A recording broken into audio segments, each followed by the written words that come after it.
Hola, bienvenido a Más Allá del Dinero.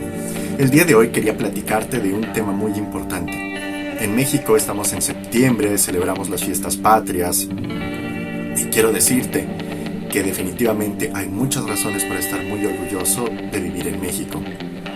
Es un país muy grande, tiene gente maravillosa, tiene una gastronomía fantástica, tiene playas paradisíacas, tiene vistas cautivadoras, es una tierra bendecida. Sin embargo, México tiene un problema muy importante que todavía tiene que enfrentar. El gran problema que México tiene que enfrentar es la situación de la pobreza. De acuerdo a datos del Coneval, desde 2008 se está realizando la medición de la pobreza en México. Esta medición nos indica que para el año 2020, 43.9% de la población mexicana vive en situación de pobreza. De este porcentaje, 8.5% vive en pobreza extrema. Esta situación no es nueva. El Coneval tiene cifras desde 2008 y la situación no ha cambiado mucho desde entonces. Como podemos ver en la gráfica, en el 2008 la cantidad de personas en situación de pobreza en México era del 44%, por 11 de pobreza extrema. Esta situación aumentó posteriormente en el 2010 debido a la gran crisis que hubo a nivel mundial a 46.1 y 11.3 en pobreza extrema. De ahí, con gran esfuerzo, se había logrado reducir y en 2018 se logró uno de los puntos más bajos, donde únicamente 41.9% de las personas vivía en situación de pobreza, pero lo más importante es que la pobreza extrema se había podido reducir a únicamente el 7% de la población. Desafortunadamente, para el 2020, esta tendencia se está revirtiendo. Ahora, 43.9% de la población vive en la pobreza y desafortunadamente 8.5% de la población mexicana vive en una situación de pobreza extrema. ¿Qué podemos hacer nosotros para cambiar esta situación? Es muy importante hacer algo, tener un plan a corto plazo para poder cambiar esto. Urge tomar medidas. Hemos visto que el gobierno mexicano a partir de 2018 ha gastado una cantidad muy fuerte de dinero en gastos con fin social. De hecho, el gasto social es históricamente alto a partir de 2018. Pero como podemos ver en la gráfica, la situación de pobreza ha empeorado. La solución no es simplemente lanzar dinero y dinero y dinero. Tenemos que buscar una solución que tenga efectos a cortos, medianos y lejano plazo y que incluya un costo bajo para los contribuyentes. Parece complicado, sin embargo, hay varias opciones. Una de las opciones que podemos utilizar es aprovechar el sistema financiero, utilizar a la banca y a las microfinancieras como una opción autosustentable para disminuir la pobreza e incluir económicamente a las minorías marginadas. La banca en México, así como las microfinancieras, tienen objetivos económicos, pero también tienen objetivos sociales. Han tenido experiencias y tienen expectativas con respecto a otros países. Estas instituciones tienen una sustentabilidad. Esta sustentabilidad se basa en la capacidad que tienen para continuar en el tiempo con sus propios recursos. Y es algo que han logrado muy bien porque además han podido proyectar una ganancia. En cambio, los programas de combate a la pobreza que ha organizado el gobierno de México de manera histórica siempre han tenido un déficit y siempre han sido demasiado costosos. Y el bien que terminan haciendo, aunque ha sido positivo, no ha logrado impactar definitivamente en la reducción de la pobreza. Por ello, necesitamos realizar un análisis comparativo entre las ventajas y desventajas del sistema bancario tradicional, el sistema de las microfinancieras, a través, por supuesto, de la perspectiva de los usuarios, en especial de los usuarios en condiciones de marginación en el país. para poder proponer un sistema de financiamiento híbrido con capital tanto privado como público que permita un impacto significativo en la lucha contra la pobreza y, como ya lo mencioné antes, a un costo bajo para los contribuyentes. Vamos a analizar este círculo. Le llamo el círculo vicioso de la pobreza. La pobreza acarrea inseguridad financiera. Esta inseguridad financiera tiene sus propios desafíos, genera sus propios problemas y trae su propio tipo de discriminación. Es muy probable que la peor discriminación de todas sea la discriminación por ser pobre. Y es una discriminación que en México se vive todos los días. Y en el resto del mundo, la situación tampoco es diferente. ¿Te has puesto a pensar que probablemente no importa tu color de piel si tienes dinero en la bolsa? Esa es la parte terrible. La inseguridad financiera también nos lleva a otro problema: la carencia alimentaria. México es un país grande y vasto, con personas valiosas e inteligentes. Pero ¿qué podemos esperar aún de las mentes más brillantes si no pueden concentrar sus ideas por tener dolor de estómago por no haber comido en un día? ¿Qué podemos esperar si antes de nutrir la mente somos incapaces de nutrir el cuerpo? ¿Qué podemos esperar si tenemos a las grandes mentes de nuestra generación preocupadas en cómo poner un pan en su boca?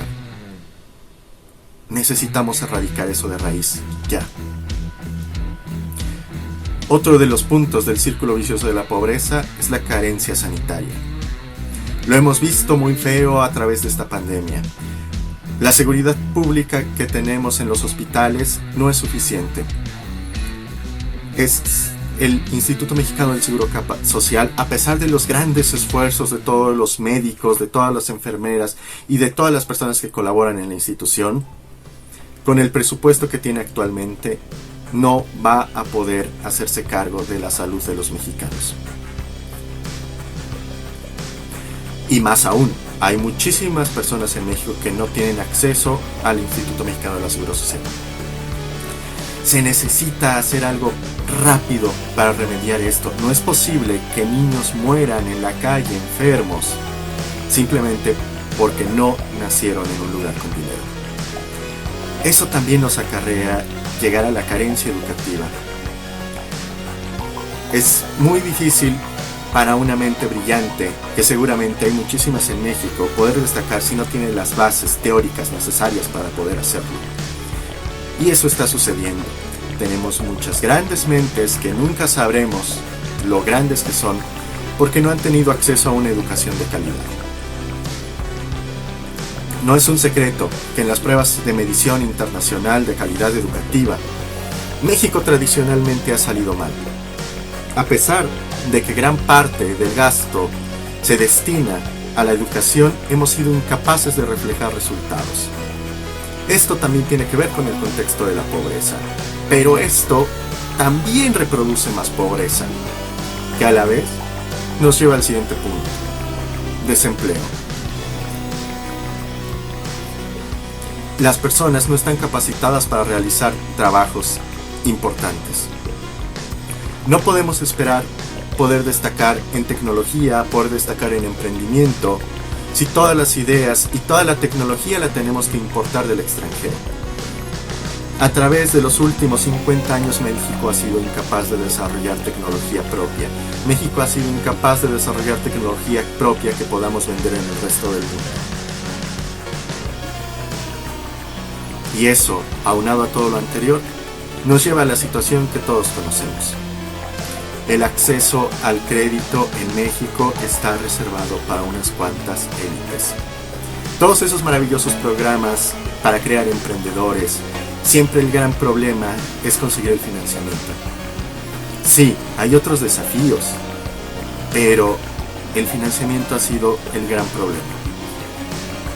Muchos emprendedores en México se ven forzados a iniciar con negocios de baja inversión porque no tienen acceso a financiamiento. grandes mentes para los negocios en México han empezado desde abajo con puestos de memelas. Sí, hay algo bueno en eso, pero también a un gran emprendedor lo estamos haciendo perder 10 años de inversión, 10 años de innovación antes de que pueda llegar a la cima. Creo que tenemos que cambiar eso. Si podemos cambiar este círculo, vamos a poder empezar finalmente a revertir la pobreza en México. Y creo que el punto que podemos atacar es el acceso al crédito. Actualmente, muy pocas personas tienen acceso al crédito. Aún muchas personas que colaboran dentro de la economía formal y que tienen ingresos superiores a los 10,000 pesos al mes, no es suficiente para tener acceso a un crédito bancario. Muchas personas ni siquiera están en una situación con historial crediticio. Y más aún, cerca de la mitad de la población no tienen para nada acceso al sistema financiero. Y esto no tiene que ver únicamente con la pobreza, tiene que ver también con la situación geográfica. El sistema financiero tradicional ha sido incapaz de llegar a todo el país. Actualmente está en la mayor parte de los municipios, cerca del 60%. Pero cerca del 60% de los municipios no es todo el país, ni cubre a todas las personas. Y aún más, ¿cuántos comerciantes no están en el sistema formal y no tienen ni siquiera una cuenta bancaria? Todas estas situaciones en su conjunto hacen un problema difícil de investigar y más aún de solucionar. Sin embargo, como ya mencioné, existen las microfinancieras. Caja Libertad, Caja Morelia, Coppel han sabido ubicar muchas de sus sucursales en ubicaciones geográficas donde la presencia del sistema bancario tradicional ha sido limitada. Y en la actualidad, y con todas las medidas que afectan el funcionamiento de los bancos, este ha encarecido el crédito bastante. El crédito de una tarjeta de crédito es altísimo. Realmente un emprendedor no puede iniciar con esas tasas de crédito, tenemos que ser conscientes. Estos costos de crédito no deberían ser considerados para sujetos en posición de pobreza que los podría ayudar, y tampoco para sujetos que a través de externalidades positivas pueden generar empleo sacando a gente no solo de la situación de pobreza, sino también de la situación de pobreza extrema. Además, sé que hay un gran segmento de la población que considera a la banca como un gran enemigo, como personas que únicamente se preocupan por sus propios intereses y no tienen interés por eso en acceder a un crédito bancario. Sin embargo, durante las últimas 2 décadas, los movimientos de responsabilidad social empresarial en todo el mundo han generado resultados en diferentes industrias. Y la banca no ha sido la excepción. El sistema financiero ha sido uno de los más involucrados en los temas de responsabilidad social, no únicamente en México, en todo el mundo. El alcance y costos de una estrategia que involucre a las microfinancieras y al sistema financiero en su conjunto en el combate directo a la pobreza nos llevará a dilemas. Claro, los dilemas que podríamos tener serían unos grandes. Por ejemplo, la inclusión económica de diversos sectores del país. Hay muchos sectores del país que por varios motivos no han querido incluirse dentro del sistema financiero, ya sea desconfianza, ya sea temor, ya sea resentimiento o ya sea la imposibilidad geográfica, tecnológica o incluso de movilidad para poder acceder a este. No ha habido las facilidades necesarias para poder lograrlo. Otro de los puntos es que los tipos y tasas de crédito aplicables en estos casos pueden ser altísimos. Tenemos que lograr abaratar el crédito. Hay muchos sistemas. Podríamos pensar en tasas subsidiadas, podríamos pensar en esquemas de financiamiento distintos. Hay demasiadas formas. Uno de los dilemas que también puede afectar todo esto es las formas de pago. ¿Es necesario todavía llegar físicamente a la sucursal para poder hacer un pago de mi crédito? Lo más probable es que no. Sin embargo, la mayoría de las personas lo saben. Quizás ha faltado un poco de publicidad o un poco de educación financiera de parte de la población. La recuperación e incluso el objeto del crédito es otro tema esencial, en especial hablando de créditos de zonas rurales, donde podrían intervenir temas de usos y costumbres, aunque esto no es exclusivo de ellos. Pensemos en La zona urbana. ¿Cuántas veces un crédito se solicita para una fiesta de 15 años? No es que esté mal per se, pero un crédito ocupado en un proyecto productivo que va a generar ingresos podría ser una mejor opción para ocupar un crédito. Los servicios financieros, ya sea formales y en especial los informales, juegan papeles cruciales. Si bien es poco conocido, la vida económica de la gente de escasos recursos en México también lleva retos y desafíos financieros. En México son muy populares las tandas. El ahorro es esencial para cualquier sector social, porque este ahorro a la larga se convierte en inversión. Sin embargo, si todavía en México seguimos operando a través de tandas, es que algo estamos haciendo terriblemente mal dentro del sistema financiero. Es por ello que podemos pensar en las microfinancieras en México como una opción autosustentable para reducir la pobreza y al mismo tiempo permitir la inclusión financiera y económica de minorías marginadas. Esta investigación, por supuesto que llevaría tiempo, por supuesto que llevaría recursos, pero la información en su mayoría ahí está, los recursos ahí están. Requiere una investigación, sí, pero creo que podría significar un programa de gobierno fantástico que podría ayudar a mucha gente. Te invito a estudiar un poco más sobre el tema, te invito a leer sobre el tema y te invito a escribirme en los comentarios. ¿Qué opinas? ¿Crees que es una buena idea? ¿Se te ocurre otra idea para poder ayudar a México? Este es nuestro país y tenemos que sacarlo adelante. Bueno, eso sería todo por el día de hoy. Espero que te haya gustado. Muchas gracias y hasta la vista.